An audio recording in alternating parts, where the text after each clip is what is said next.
परिच्छदः तथा परिच्छदः द्विजा वीर्य तथा परिच्छद द्विजा वीर शिक्षया महाभागवता साहः यथा हि श्रुत्यामिजुतः अभिजातको विदः समादसंदीप्तमहद्गुणस्तथा। सुध गोस्वामी ने कहा, हे विद्वान ब्राह्मणों, तब महाराज परिचित श्रेष्ठ द्विज ब्राह्मणों के आदेशों के अनुसार महान भगवत भक्त के रूप में संसार पर राज्य करने लगे। उन्होंने उन महान गुणों के द्वारा शासन चलाया जिनकी भविष्यवाणी उनके जन्म के समय पटु ज्योतिषियों ने की थी। तो आप लोगों को यदि याद हो, हम चर्चा कर रहे थे, क्योंकि ये प्रश्न था शौनकादि ऋषियों का प्रश्न था सुध गोस्वामी से। एक प्रश्न था कि राजा परीक्षित के जन्म कर्म के विषय में चर्चा कीजिए। राजा परीक्षित कौन थे, किस तरीके से उनका जन्म हुआ, किस तरीके से उनके कर्म है, उनके विषय में चर्चा कीजिए। तो यहाँ पे अभी तक वही राजा परीक्षित के कर्म के और उनके जन्म के बारे में बता दिया है पहले, किस तरीके से उनका जन्म हुआ, बाद में उसके किस तरीके से उनकी एक्टिविटीज हुई, उनके किस तरीके से कार्य उनके चालू हुए, वो भी यहाँ से प्रदर्शित किया जाएगा। क्योंकि मेनली जब वो राजा बना दिए गए, ये उनके पितामह के जाने के बाद, युधिष्ठिर के जाने के बाद, तब राजा परीक्षित ने राज्य संभाला। और राज्य संभालने के बाद उन्होंने किस तरीके से कार्य किए, किस तरीके से कार्यकलाप किए, उन सब का चर्चा किया जाएगा। तो वो मेनली ये 16 अध्याय है। तो 16-17 अध्याय सबके अंदर हम उनके एक्टिविटीज के बारे में जानेंगे। तो यहाँ पे बता रहे हैं कि वो किस तरीके से महान भागवत भक्त थे और संसार पर राज्य करने लगे। और महान ज्योतिषियों ने उनके जन्म के समय पर भविष्यवाणी की थी कि पूरे संसार, पूरी पृथ्वी का राजा होगा और सर्वगुण संपन्न होगा, इस तरीके से। तो जी लिख रहे हैं, महाराज परिचित के जन्म के समय निपुण ज्योतिषी ब्राह्मणों ने उनके कुछ गुणों की भविष्यवाणी की थी। भगवान के महान भक्त होने के कारण महाराज परीक्षित में इन सारे गुणों का विकास हो सका। असली योग्यता भगवत भक्त होना है। धीरे धीरे सभी ग्राह्य गुणों का विकास हो जाता है। महाराज परीक्षित भागवत में प्रथम श्रेणी के भक्त थे, महाभागवत, जो न केवल भक्ति के विज्ञान में पटु थे, अपितु अपने दिव्य उपदेशों से अन्यों को भी भक्त बनाने में समर्थ थे। तो बताया कि किस तरीके से राजा परीक्षित प्रथम श्रेणी के भक्त थे, वह फर्स्ट क्लास के भक्त, और अपने उपदेशों के द्वारा, अपनी समझ के द्वारा दूसरों को भी भगवत भक्त बना देते थे।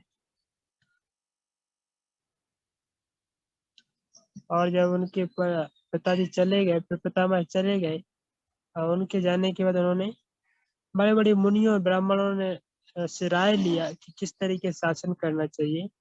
और जब उन लोगों ने सलाह दिया शास्त्रों के आधार पर, तब उन्होंने शासन चलाया। तो कहने का मतलब था कि वो साधु गुरु शास्त्र का पालन करते उन्होंने राज्य चलाया। तो ऐसे कोई भीमसिकल या कोई ऐसे राजा नहीं थे कि अपने मनमानी करके जो भी मन में आ रहा है वैसे राज्य करें, बल्कि प्रामाणिक जो महापुरुष या प्रामाणिक जो विद्वान हुआ करते थे, उनके संरक्षण में रह के उन्होंने राज्य किया।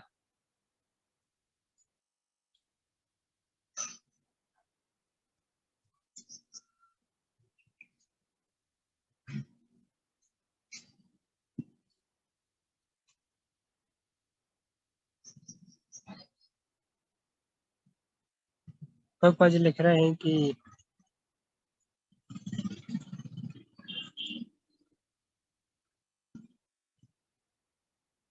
पहले के राजा लोग एक समिति रखते थे, ये विद्वानों की एक समिति रखते थे, और उनसे सलाह लेते थे कि किस तरीके से राज्य करना है, किस तरीके से प्रजा को पालन करना है, और किस तरीके से अलग अलग जो वैदिक शास्त्र के नियम है उनको पालन करना है। क्योंकि वैदिक शास्त्र में बहुत प्रकार के नियम, जो एक ही स्थिति में यदि आप दो नियम को लाएंगे तो कभी कॉन्ट्रोडिक्शन हो सकता है, कॉन्ट्रोडिक्शन लग सकता है। तो किस तरीके से उनको रिजॉल्व करना है, किस तरीके से समाज में ऐसे नियमों को इम्प्लीमेंट करना है, तो इसके लिए अपने आप में एक व्यक्ति नहीं बल्कि एक पूरी ग्रुप या पूरी कम्युनिटी की आवश्यकता पड़ती थी। तो उसमें राजा परीक्षित ऐसे बड़े-बड़े उनके पास विद्वान ब्राह्मणों की टीम रहा करती थी, ग्रुप्स रहते थे और उनकी सलाह के अनुसार वो जो है काम करते थे। समिति के ऐसे सदस्य ना तो मूर्ख होते थे, ना दिवा स्वप्न देखने वाले मूर्खों के प्रतिनिधि होते थे। ये सभी स्वरूप सिद्ध होते थे और ये भली भांति जानते थे कि किस तरह राज्य के सारे जीव इस जीवन में तथा अगले जीवन में सुखी रह सकते हैं। वे खाओ पियो और मौज करो जैसे भोगवादी विचारधारा के समर्थक न थे। ये वास्तविक अर्थ में विचारक होते थे और भली भांति जानते थे कि मनुष्य जीवन का उद्देश्य क्या है। इन सारे प्रतिबंधों के अंतर्गत राजा की सलाहकार समिति सही निर्देश देती थी और राजा या प्रशासनाधिकारी स्वयं योग्य भगवत भक्त होने के कारण राज्य के कल्याण के लिए उन उपदेशों या आदेशों को छानबीन कर उनका पालन करता। तो एक कमेटी भी होती थी, जो कमेटी जो है उसको राजा को अलग अलग तरीके से क्यों किस प्रकार से कोई वस्तु श्रेष्ठ है उसके विषय में बताती थी, शास्त्रों को लेकर के। और राजा नहीं, ऐसा नहीं कि मूर्ख है, उसको कोई ज्ञान ही नहीं है तो जो बता दिया वही कर दिया, नहीं। तो राजा भी इतने अपने आप में इतने श्रेष्ठ हुआ करते थे, इतने नॉलेजेबल हुआ करते थे कि उनको पता चलता था कि आखिर जो कमेटी बता रही है उसका क्या वो कितना समझ है उसके पीछे, कमेटी को इसके बारे में कितना ज्ञान है। तो राजा उसकी अपनी समझ से भी डिसीजन लेते थे, सबकी बात को उसमें देखते हुए। स उत्तरस्य तनया उपेयमाय ऐरावतीं जनमेजयादीं चतुरस्तस्य उत्पादयतः सुतान् तस्य उत्पादयतः सुतान्। पढ़िए इसको कोई। हरे कृष्ण प्रभु जी।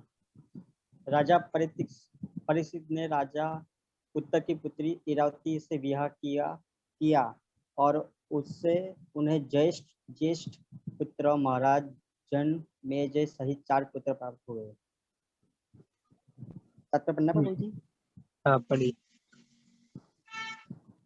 महाराज उत्तर विराट के पुत्र तथा महाराज परीक्षित ने मामा थे। इरावती महाराज उत्तर की पुत्री होने से महाराज परीक्षित की ममरी बहन थी, लेकिन यदि ममेरे भाइयों तथा बहनों का गोत्र अर्थात परिवार एक न हो तो उन्हें विवाह करने का अनुमति होती थी। विवाह के वैदिक पद्धति में गोत्र या परिवार बल दिया जाता था। अर्जुन ने भी सुभद्रा से विवाह किया था, यदि भी वह उनकी ममेरी बहन लगती थी। में राजवर्षीय से में एक था। महाराज परीक्षित के विख्यात पुत्र, उनकी माता का नाम जी रोल कीजिए।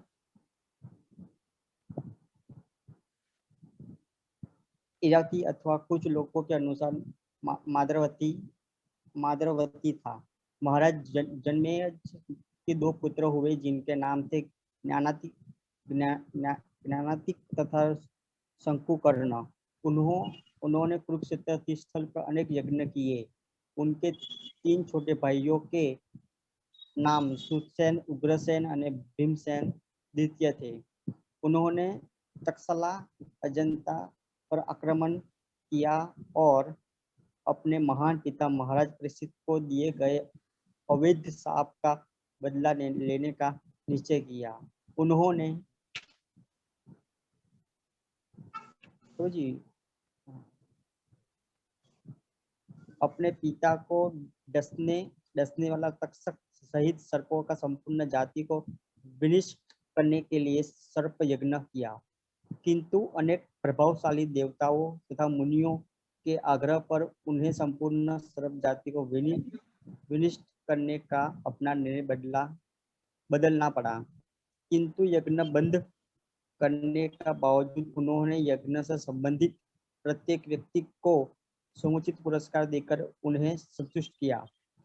इससे इस उत्सव में महामुनि व्यासदेव भी उपस्थित थे और उन्होंने सौम्य राजा समक्ष कुरुक्षेत्र युद्ध का सारा वृत्तांत सुनाया। बाद में व्यासदेव की आज्ञा से उनके शिष्य वैशंपायन ने राजा को महाभारत सुनाया। वे अपने पिता के असामयिक निधन के अत्यधिक दुखी थे और उन्हें दोबारा देखने के लिए अत्यंत उत्सुक रहते थे। उन्होंने महामुनि व्यासदेव ने अपनी इच्छा व्यक्त की। व्यासदेव ने उनकी इच्छा पूरी की। उनके पिता समक्ष उपस्थित हुए और उन्होंने अपने पिता व्यासदेव का पूजन बड़े ही आदर धूमधाम से किया। उन्होंने उस यज्ञ में उपस्थित समस्त ब्राह्मणों का अत्यंत प्रसन्न होकर मुक्त हस्त दान दिया। हरे कृष्णा।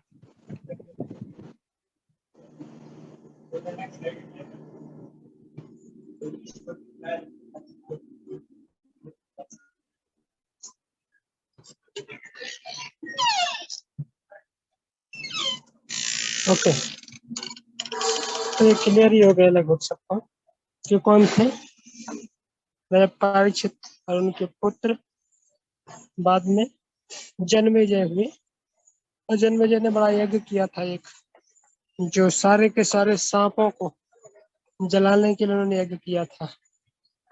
क्यों किया था? क्योंकि उनके पिताजी को श्राप दे दिया था कि तुमको 7वें दिन तक्षक नाग डसेगा। जब उनको श्राप मिला तो जन्मेजय को गुस्सा आ गया, बोले ऐसा श्राप, तक्षक ने मेरे पिताजी को डसेगा करके। उस समय शायद डस लिया था और राजा परीक्षित सॉरी वो तो शरीर छोड़ दिए थे परीक्षित महाराज। उनके बाद में जो उन्होंने यज्ञ किया था, एक जन्मेजय यज्ञ किया था। जन्मेजय ने सारे के सारे सांपों को आहुति दिया था उसमें। तो सांप अलग अलग दिशा से, चारों दिशाओं से आ रहे थे, कुंड में स्वाहा स्वाहा होते जा रहे थे। वो सब एक पता नहीं कैसे मंत्रों के द्वारा सारे सांप, जो भयावह सांप जितने भी थे, सबके सब सांपों को आहुति दे दिया। तो बाद में आके देवताओं ने रोका, भाई तुम क्या कर रहे हो, सांपों से शून्य कर दोगे क्या? इवन जो इंद्र भी घबरा गया, क्योंकि इंद्र के ऐसे ऐसे घटना आता है क्योंकि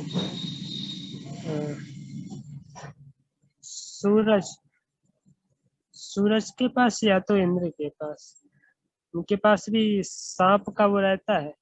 आप लोगों ने कथा सुना होगा शायद, वो विनीता और कद्रू का वो केस आता है, इंद्र के साथ में तो आता है वो, कि जाकर के उसको पकड़ लेते हैं। तो बाद में रोकते हैं कि भाई ऐसा मत करो, नहीं तो हमारी गति चली जाएगी। क्योंकि एक्चुअली वो तक्षक नाग ही तो उसमें होता है ना, एक सांप होता है, तो इंद्र की गद्दी को जाकर के लपट जाता है। तो जब तक इंद्र की गद्दी को जाके लपट जाता है सांप, यहाँ पे तो जन्मेजय यज्ञ कर रहे हैं, जन्मेजय यज्ञ कर रहे हैं, तो सारे के सारे सांप आकर के आहुति जलते जा रहे हैं, यज्ञ में कूदते जा रहे हैं। तो उस सांप को जब मंत्र मारते तो इंद्र की गद्दी हिलने लगती है, इंद्र की गद्दी को खींच के ले वो लेते चला आता। और इंद्र सोचता है मैं मर जाऊंगा, जल जाऊंगा करके, तो फिर वो रोकता है, देवताओं को बुलाता, तब देवता लोग जा करके फिर उसको बचाते हैं, बोले भाई ऐसा यज्ञ मत करो, इंद्र ही जल जाएगा नहीं इंद्र की सुहा हो जाएगी। तो बाद में फिर ऐसा करके उस यज्ञ को रोक देते हैं वो लोग। ये भागवतम में इंसिडेंट आता है, हम आगे जाके कभी तो पढ़ेंगे। तो अच्छा सुंदर इंसिडेंट है। तो ऐसे करके किसकी पुत्री से विवाह किया? उत्तर की पुत्री से विवाह किया इरावती से।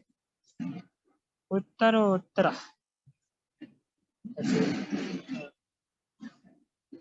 पुत्र और पुत्री थे इनके, द्रौपदी महाराज थे, यहाँ पे द्रौपदी इनकी।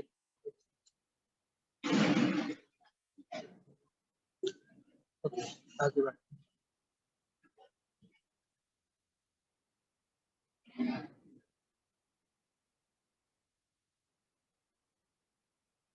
आजहाराश्वमेधांश स्त्रीं गंगायां भूरि दक्षिणान् शारदत्वं गुरुं कृत्वा देवा यत्र से गो चढ़ा। महाराज परीक्षित ने कृपाचार्य को अपना गुरु चुनने के बाद गंगा के तट पर 3 अश्वमेध यज्ञ किए।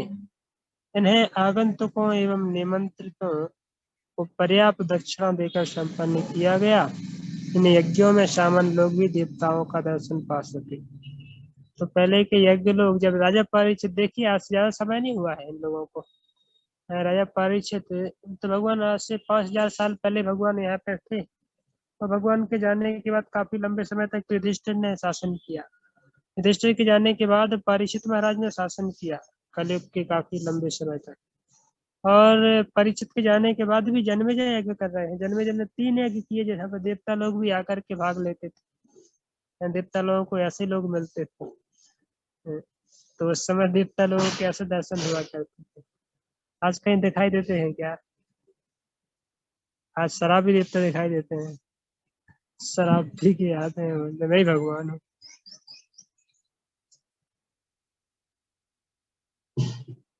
प्रभुपाद जी वही लिख रहे हैं कि उस समय जो है, इस श्लोक से ऐसा लगता है कि स्वर्ग के निवासियों द्वारा अंतर्ग्रहीय यात्रा सुगम है। भागवत में अनेक स्थलों पर हमने देखा है कि प्रभावशाली राजाओं तथा सम्राटों द्वारा संपन्न होने वाले यज्ञों में स्वर्ग के निवासी भी भाग लेने के लिए पृथ्वी पर आया करते थे। यहाँ भी हम पाते हैं कि महाराज परीक्षित के अश्वमेध यज्ञ में अन्य ग्रहों के देवता यज्ञोत्सव के कारण सामान्य व्यक्ति को भी दिखाई दे रहे थे।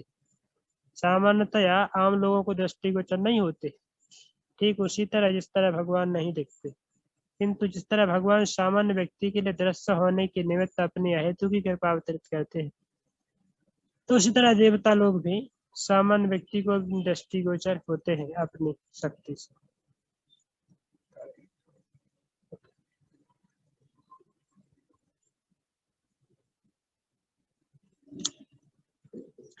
निजग्राहोज साबीरा कलिम दिग्भजे क्वचित नृपलिंगधरम शूद्रम घनंतम गोमिथुनम पदा। पढ़िए कोई दूसरे।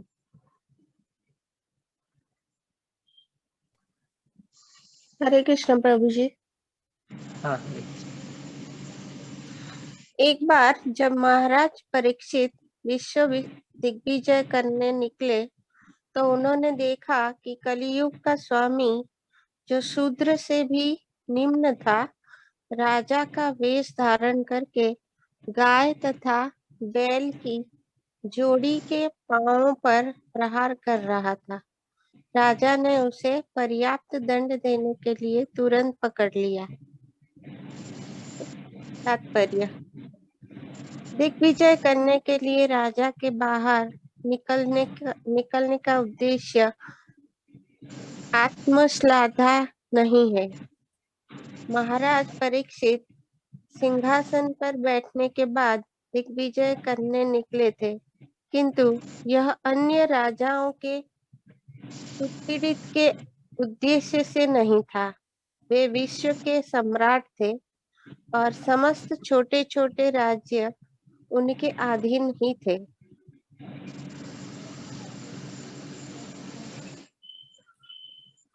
उनका बाहर जाने का उद्देश्य यह देखना था कि क्या राज्य का शासन भगवत भावनामय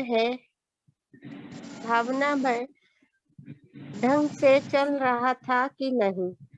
भगवान का प्रतिनिधि होने के कारण राजा को भगवान की इच्छाओं का भली भांति पूरा करना होता है। इसमें आत्मश्लाघा का प्रश्न ही नहीं उठता। अतएव जो ही महाराज परीक्षित ने एक निम्न जाति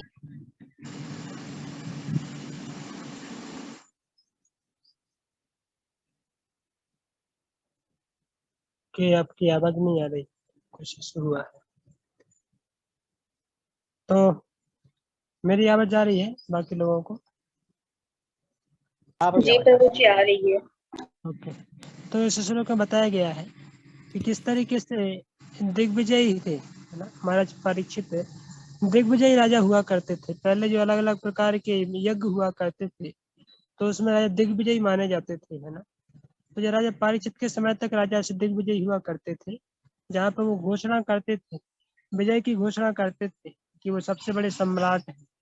और यदि वो सम्राट, यदि कोई उनको राजा को सम्राट के रूप में नहीं मानता था तो वो उनके साथ जाके फिर फाइटिंग करते थे और लड़ाई होती थी। पर यदि उसके बाद वो उनको हराते थे तो फिर संपूर्ण विश्व के राजा से हो जाते थे। तो ऐसे आप देखेंगे दिग्विजयी राजा बहुत सारे हुए, है ना। भारत की भूमि में परीक्षित के पहले युधिष्ठिर महाराज थे, उसके पहले जाएंगे आप तो जनक महाराज थे, दशरथ महाराज थे, ये सब दिग्विजयी राजा थे। भगवान रामचंद्र ने भी यज्ञ किया था, अश्वमेध यज्ञ, किसके लिए? दिग्विजयी राजा बनने के लिए। तो राजाओं का जो परंपरा है कि जहाँ पे वो यज्ञ किया करते थे, सारे के सारे राजाओं को हरा करके बाद में यज्ञ किया करते थे। उस यज्ञ में घोड़ा छोड़ा जाता था, जैसे भगवान रामचंद्र ने घोड़ा छोड़ा था। यदि अभी तक कोई उनको मानता नहीं है दिग्विजयी के रूप में, तो आकर के उनके सामने आए और चैलेंज करे। तो हम वो देखते हैं कि कैसे लव कुश ने बाद में जाकर के घोड़ा पकड़ लिया और फाइटिंग के लिए खड़े हो गए। तुम वो बोलते हो दिग्विजयी में राजा थोड़ी होता, हमें है ना अभी यहाँ पे। तो फिर उसके पीछे आप लोग लीला जानते हो कि किस तरीके से भगवान अपने लव कुश के साथ उनका युद्ध हुआ और बाद में और पता भी चल गया था, बिंदु सीता ने बता दिया था कि भाई तुम्हारे पिताजी हैं, कोई ऐसे वैसे लोग नहीं। पर उसी के बाद सीता जी फिर समाप्त मतलब धरती के नीचे चली गई थी। तो एक अलग इंसिडेंट था, बाद में दोनों लोग फिर पता चल जाता है उनको। तो कहने का मतलब ऐसे पहले यज्ञ हुआ करते थे, इसमें राजा लोग पूरे पृथ्वी के सम्राट हुआ करते थे। पूरे पृथ्वी मतलब भू भू और स्वर। भू मतलब पृथ्वी, तो एटलीस्ट भू भू और स्वर नहीं तो 3 प्लैनेट इसमें आते थे, है ना। भूलोक पर करते थे, भूर लोक पर करते थे, स्वर लोक पर करते थे। तीनों लोकों में उनका शासन रहता था और वहां पे जाते थे, उनके रथ रहते थे, वहां पे जाकर के साम्राज्य करते थे। और एटलीस्ट नहीं तो पृथ्वी तो पूरा है, जितना भी आप देख रहे हो, जितने भी कंट्रीज हैं, जितना भी समुद्री भाग उनका होता था, समुद्र पूरा उनका होता था। और समुद्र के अलावा जितना भाग निकला हुआ है जमीन का, जितना भी राज्य है, जितने भी देश है, जितना भी पृथ्वी का भाग है, वो सब उस राजा के अंडर में आता था। तो परीक्षित महाराज के समय पे, युधिष्ठिर महाराज के समय पे, ये सब पूरे पृथ्वी के राजा हुआ करते थे। उस समय पृथ्वी ऐसा अलग अलग भागों में डिवाइड नहीं था कि जो इंडिया है, जो नेपाल है, जो भूटान है, हाँ कोई दूसरे पर्टिकुलर नाम हुआ करते होंगे।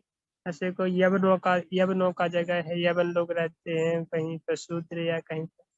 तो ऐसे वर्ण वर्ण व्यवस्था उस समय थी, तो वर्ण के हिसाब से लोगों को ऐसे रखा जाता था। पर उस समय पर सिर्फ कंट्री वाइज कोई डिवाइड नहीं था कि इंडिया पाकिस्तान के बम छोड़ेगा और अमेरिका जो है चीन के ऊपर, रसिया के ऊपर बम तोड़ेगा, क्योंकि आप ऐसी कोई बाउंड्री लाइन नहीं थी उस समय तक, जमीन ऐसी कोई डिवाइड नहीं थी।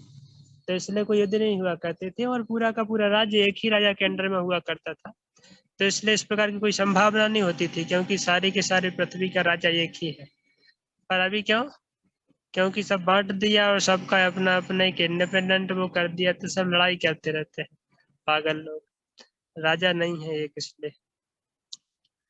तो वही बता रहे हैं पे आत्मश्लाघा उनका उद्देश्य नहीं था। तो ऐसा नहीं कि अपनी इंद्र तृप्ति के लिए वो ऐसे आगे करते थे, ऐसा नहीं है। बस जनता को देखभाल करने के लिए, जनता को सही से फैसिलिटी प्रोवाइड करने के लिए ऐसे राजा अपने कर्तव्य को निर्वहन करते थे। और जब परीक्षित महाराज ने देखा कि एक बैल के रूप में और गाय के रूप में जो धर्म और माता पृथ्वी दोनों ही लोग भागे जा रहे हैं, क्यों? क्योंकि कली का अटैक हुआ है, कली ने आक्रमण किया है, इसलिए धर्म जो है बैल का रूप लेकर के और गाय, पृथ्वी गाय का रूप लेकर के भाग रहे हैं, दोनों रभाते हुए। और कली भयंकर विकराल है, काले मनुष्य का, जो बड़ा पूरा काला काला है, केवल दांत चमक रहे हैं, उसकी आंखें चमक रही है, हाथ में तलवार है, वो लेकर के पीछे पीछे उनको मारने के लिए दौड़ रहा है। इस सीन को जब देखा और देखते ही राजा का एकदम खून खौल गया कि अरे मेरे राज्य में गाय को इस तरीके से दंडित किया जा रहा है। गाय, जहाँ पे गाय की रक्षा होती है, गौ ब्राह्मण हिताय च, गाय ब्राह्मण की रक्षा होती है, मेरे राज्य में इस तरीके से गाय को प्रताड़ित किया जा रहा है। तो तुरंत इमीडिएट एक्शन लिया उन्होंने। क्या किया? तुरंत अपना धनुष बाण लेकर के और जाकर के तुरंत उसके ऊपर, कली के ऊपर अटैक किया और जाकर के तुरंत उसको मारने ही वाले थे, वो इतने में शेल्टर ले लिया महाराज परीक्षित का। और बाद में गिड़गिड़ाने लगा, बाद में क्षमा याचना किया उसने। वो सब इंसिडेंट यहाँ पे आएगा किस तरीके से अभी कली जब परीक्षित की शरणागत होता है। तो इस तरीके से कहने का मतलब उन्होंने पूरा अपना एक 100% देकर के गाय को रक्षा करने के लिए। प्रभुपाद जी इस तात्पर्य में लिखते हैं कि उस समय जो राजा हुआ करते थे वो गाय और ब्राह्मण की रक्षा करने के लिए अपना जीवन देते थे, पर कलयुग की कुव्यवस्था ऐसी है जहाँ के राजा लोग हैं गाय के स्लॉटर हाउस चलाने के लिए और ब्राह्मणों को मारने के लिए अपना जीवन लगाते हैं, इन गाय को काटने के लिए पूरा जोर देते हैं। उस समय के राजा लोग थे जो है गाय को सुरक्षा करने के लिए अपने आप को न्यौछावर करते थे। ये कलयुग की सभ्यता है, इसमें गाय और ब्राह्मण को रक्षण नहीं मिलता है। कलयुग का अर्थ है कुवस्था का कला है का युग, कुवस्था या कला है। इस कुवस्था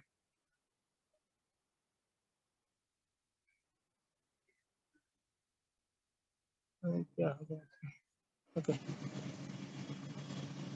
इस कुव्यवस्था तथा कलह का मूल कारण यह है कि निम्न श्रेणी के निकम्मे व्यक्ति जिनकी कोई उच्चतर महत्वाकांक्षा नहीं है राज्य के प्रबंधन में अग्रणी बन जाते हैं। राजा के पद पर ऐसे लोग निश्चित रूप से सर्वप्रथम गाय या ब्राह्मण संस्कृति को हानि पहुंचाते हैं, जिससे सारा समाज नरक की ओर आगे बढ़ता है। स्वयं महाराज परीक्षित ने प्रशिक्षित होने के कारण संसार के सारे झगड़े के मूल कारण की गंध पाल ली थी और इतने बेस से इसे प्रारंभ में ही रोक देना चाहते थे। जैसे आप देखेंगे अभी ऐसे बहुत सारे, जैसे मनमोहन सिंह है, तो उसका पहले जो शासन था तो कितने स्लॉटर हाउसेस वगैरह सब खुल गए थे और खूब दबा दबा के अभी भी चल ही रहे थे, चल ही रहे हैं। कहने का मतलब कुव्यवस्था इतनी फैल जाती है जब इस प्रकार के लोगों को पोजीशन दे दिया जाता है जिनको वैदिक संस्कृति का ज्ञान नहीं है, शास्त्र का ज्ञान नहीं है, और जहाँ पर लोग जो है महत्वाकांक्षी है, आत्मश्लाघी है और अपनी इच्छा पूर्ति के लिए सब कुछ भी उनको पता नहीं है कि शासन चलाना कैसे, शासन का मतलब क्या होता है।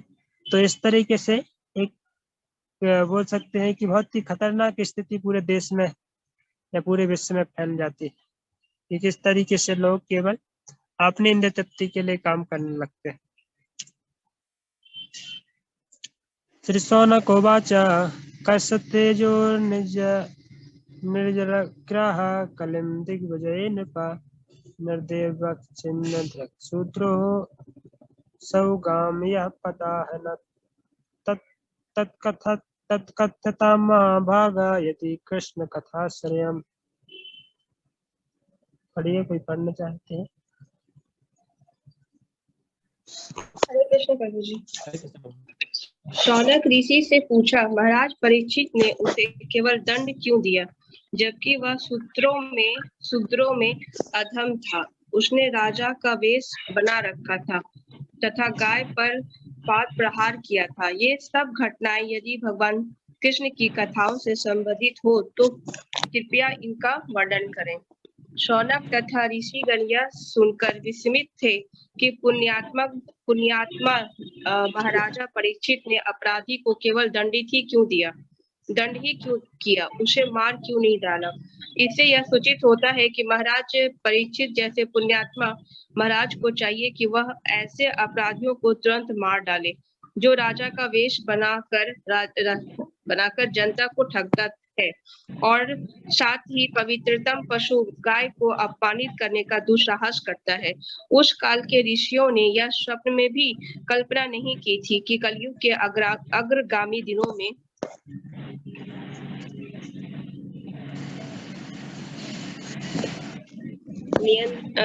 निम्नतम शूद्रों को प्रशासक के रूप में चुना जाएगा और गोवध करने के लिए खुले सुनियोजित कसाई घर खोल दिए जाएंगे। जो हो, यद्यपि ऋषियों को उस शूद्रक के विषय में सुनकर अधिक रुचिकर नहीं लगा जो ठग था तथा गाय का अपमान करने वाला था, फिर भी वे इसके विषय में यह जानने के लिए सुनना चाहते थे कि इसका संबंध कहीं भगवान कृष्ण से तो नहीं है। वे केवल कृष्ण कथा में रुचि रखते थे क्योंकि कृष्ण कथा से जो भी विषय संबंधित हो वह श्रवण करने योग्य होता है। भागवत में समाज विज्ञान, राजनीति, अर्थशास्त्र, सांस्कृतिक मामले इत्यादि के विषय में अनेक प्रसंग हैं, किंतु वे सभी कृष्ण से संबंधित हैं, अतः वे उनके सब श्रवणीय हैं। कृष्ण सभी मामलों के शुद्ध कर्ता अवयव हैं, चाहे वे जैसे भी हो। इस संसार में हर वस्तु प्रकृति के तीनों गुणों से उत्पन्न होने के कारण अशुद्ध है, किंतु कृष्ण शुद्ध कर्ता तत्व है। हरे कृष्ण।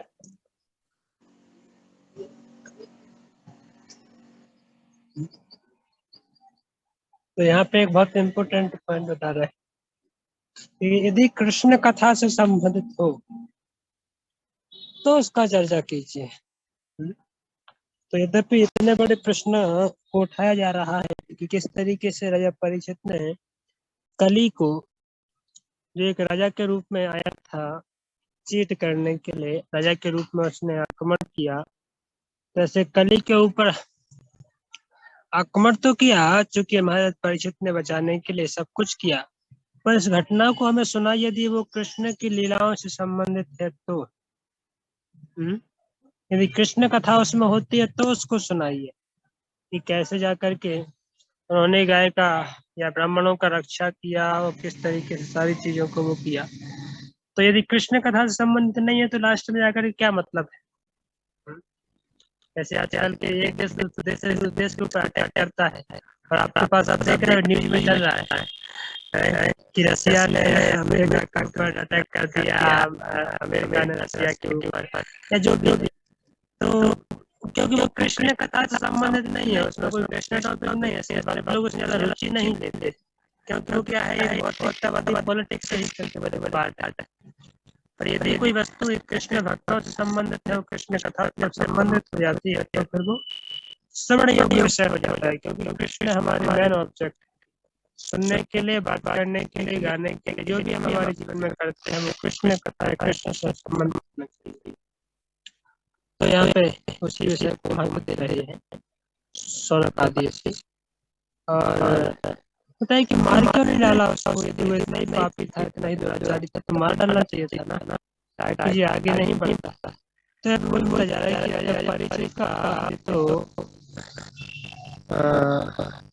एक दया भाव था, उनका एक क्या बोल सकते, साधु भाव था कि उन्होंने इतने बड़े अपराधी को भी क्षमा कर दिया। क्यों क्षमा कर दिया उसके लिए आगे अथवा सपदाम भोजनम करंदान्यहं सताम किमन्ये सदालापे आयुषो यदस् असद्भवे यद असद्भवे। पढ़िए।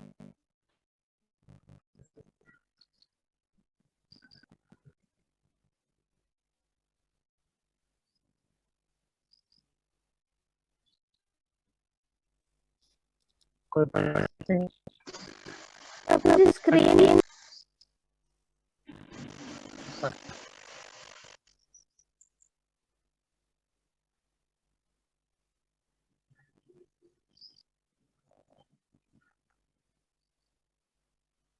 आपका माइक अनम्यूट नहीं है, आप पढ़ रही हैं।